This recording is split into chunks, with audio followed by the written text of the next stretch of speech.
Smartphones and other devices may be a great way to learn, but they can also give kids unrestricted access to online content. In this week's Tech Corner, John Beckett has tips for parents who want to monitor or restrict what their children can access.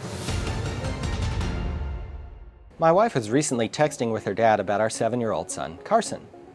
But this time, instead of texting back what he said, she handed her phone to him to reply. He reads really well, so he had a great time texting back and forth with his grandpa.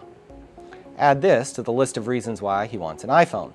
But sadly for him, there's no way we're going to buy him one. He wondered though, could he text with his iPod Touch? After all, it looks like a cousin of the iPhone. Well, it turns out that if both people use an Apple product for texting, it works just fine.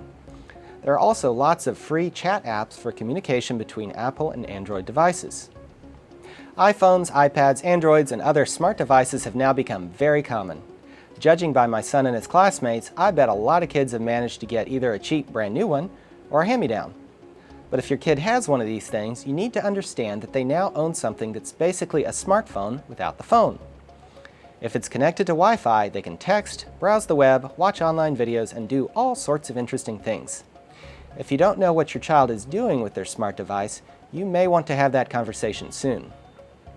If you don't want your kid online, you need to research the parental restrictions for their device. A good bet is disabling all the internet apps as well as their ability to install new apps.